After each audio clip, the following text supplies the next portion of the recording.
snacks. SUVs, black on SUVs.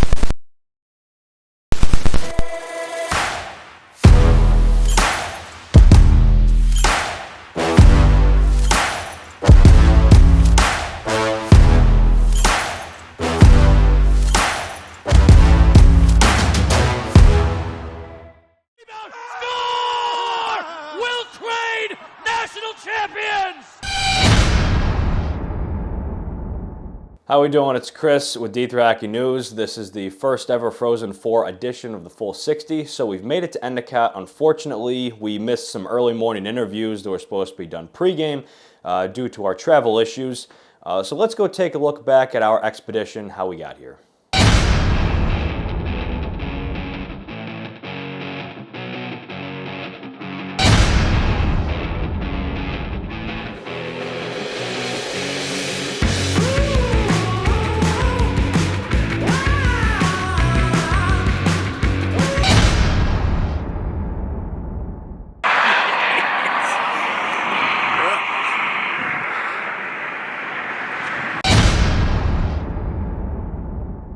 Oh, let's go. Oh, my guy. All right. Here's your ID and your triple ball game.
The 2023 Men's Frozen 4 is featuring Hobart College, Endicott College, Adrian College, and the University of New England.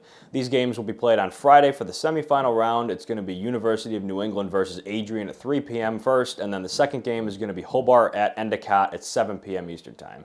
So we made it to Endicott eventually after the blown tire situation. Unfortunately, we missed a few interviews, so we're going to try to get some content later in the weekend for that, to make up for that. Puck drops here in just about 12 minutes between University of New England and Adrian. We've got the full setup. We made it. We're looking forward to it. It should be a great game. And like I said, I'm just happy to be here, as I didn't know if that was going to happen this morning. So looking forward to it.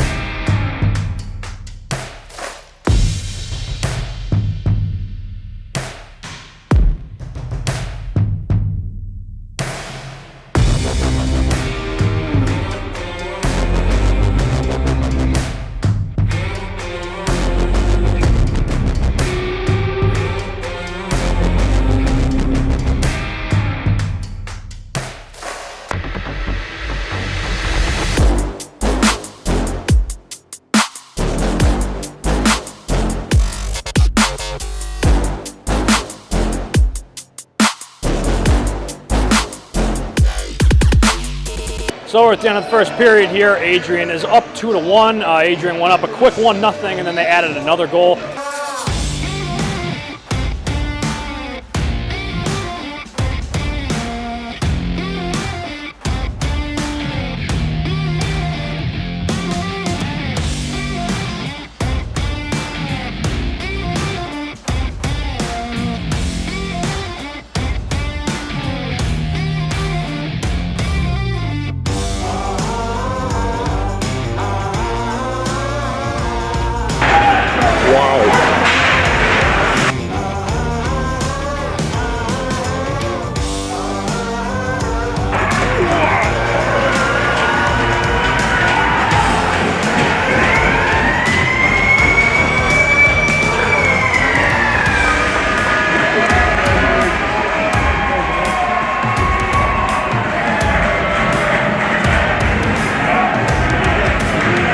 UNE capitalized on Adrian penalty to make it 2-1, cut the lead in half.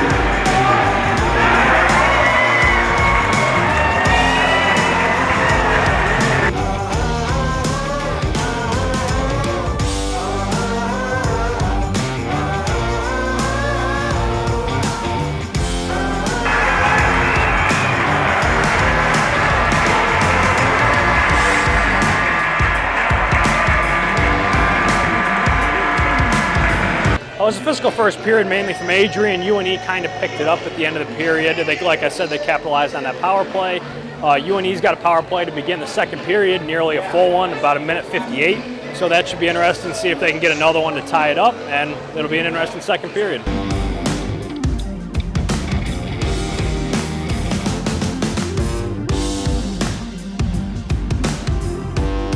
So we're at the end of the second period. UNE came out flying and they scored 4 goals in that period. They now lead 5-3 at the end of 2.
Adrian got one back at the end of the period, and they ended up replacing the goaltender after the 5th goal.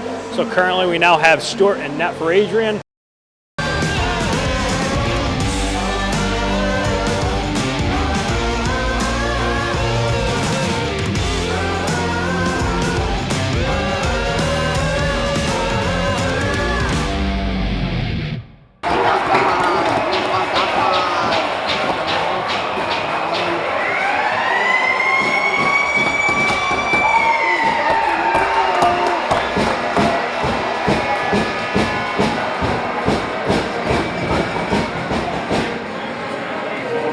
It should be interesting. UNE kind of came out flying, so we'll see if Adrian can get some back and make it a game.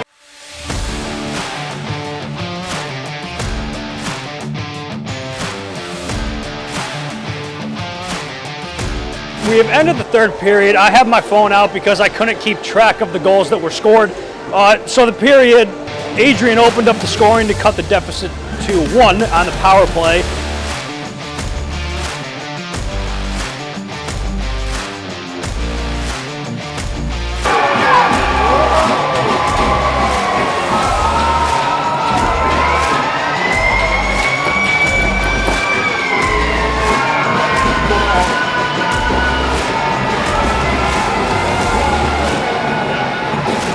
Adrian scored again to tie the game at 5.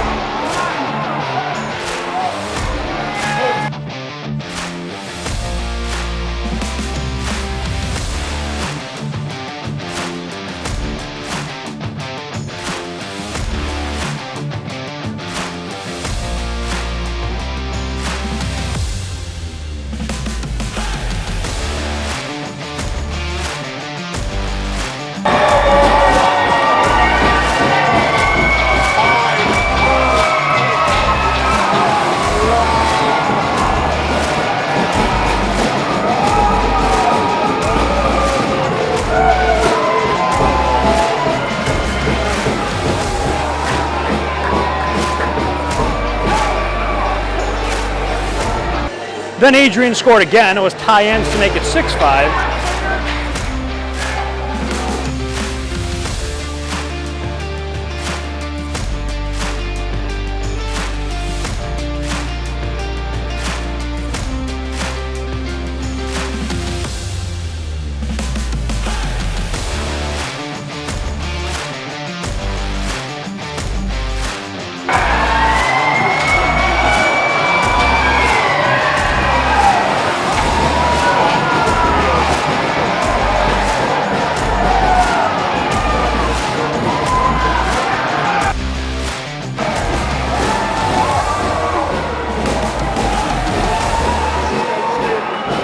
Then UNE scored to make it 6-6.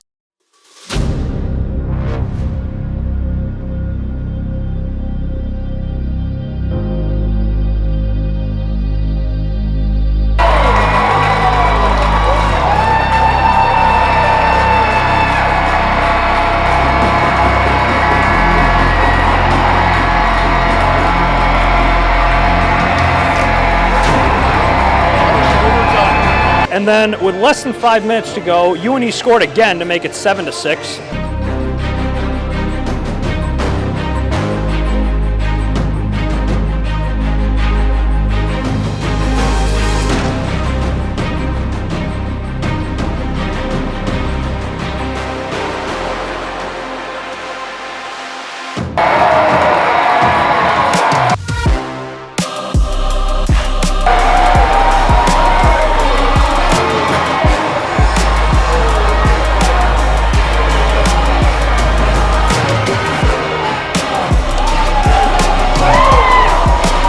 And then Adrian scored with less than 2 minutes to go at the 109 mark. It was Ryan Pekosha to tie it up.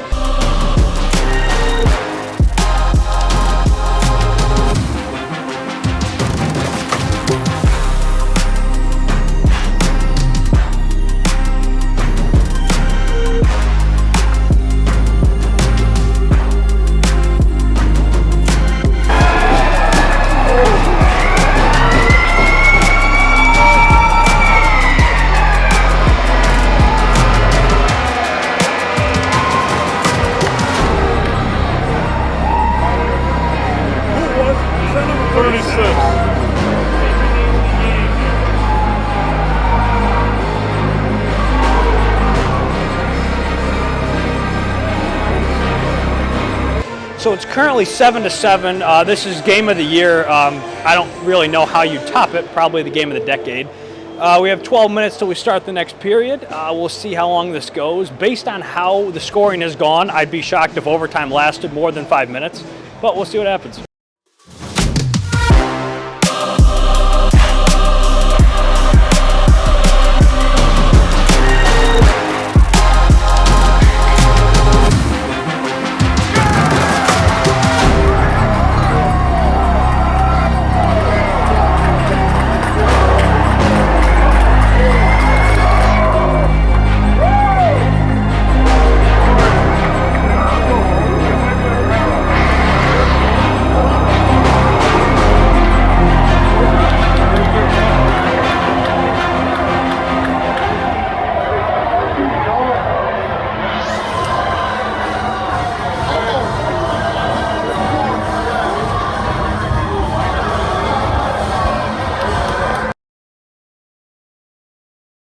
I thought last weekend's game at Utica was a wild game, but this one was twice as wild.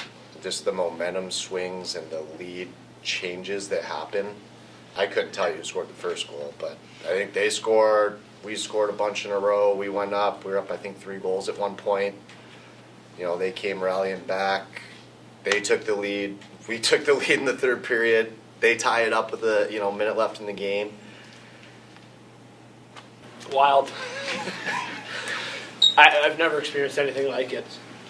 You know, from a 2-0 lead to start to being down 5-2. I've never experienced ebbs and flows like that.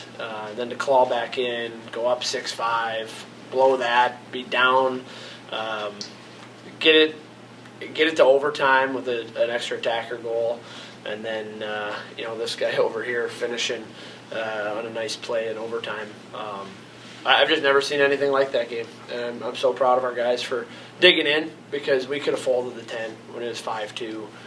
We make a goalie change, and anytime that happens, the wheels have kind of come off a little bit. So we were grasping at straws, trying to do anything we could, and fortunately our guys just stuck with it and listened to our message, which is about being positive and believing, and these guys certainly did that. I can't be more proud of our guys, just the way they battled through it. Unbelievable resiliency. I mean, both teams, them as well. I mean, I got to give them credit. I mean, we were up 3 goals on them there. They could have packed it in. We could have won 7-1 or 7-2, but they kept battling back. And I mean, they're a very good hockey team. They deserve a lot of credit. They had a lot of resiliency there too in those moments. But I'm very proud of how our guys responded in those moments. We battled back hard. We battled back hard. I mean, to give up that lead and for them to take the lead late in the third there, I mean, for us to find a way to score 2 goals and retake the lead late in the third, I mean, that's unbelievable, just resiliency. I'm so proud of how the group responded there. I think we just look at each other, and we just said, if we look at the game, we were down 3 and we scored 3 to come back, and then all we needed was 1 more. We were pretty confident, and I think it speaks to the character in the locker room. Doesn't matter where we are in a game, we're going to fight to the very end. I mean, just staying in the now. Shift to shift, you see how the momentum swings. If the momentum's not in our favor, we got to work to try to get it back. And once we get it back, it's almost like you get a burst of energy, and you get another breath. It's crazy going into the locker room after the first period. I almost felt a little tired out, and then going into the locker room after the second, I got a burst of energy, and it was like I was playing a whole new game. So it was definitely a roller coaster. Yeah, I mean, just from the moment I got off the plane, I missed Boston and coming to see my brother play. And then we got to skate over at Warrior Ice Arena yesterday, and right after the Bruins. So I got to see some familiar faces there. I made some friends along my brother's journey in Boston. So that was great.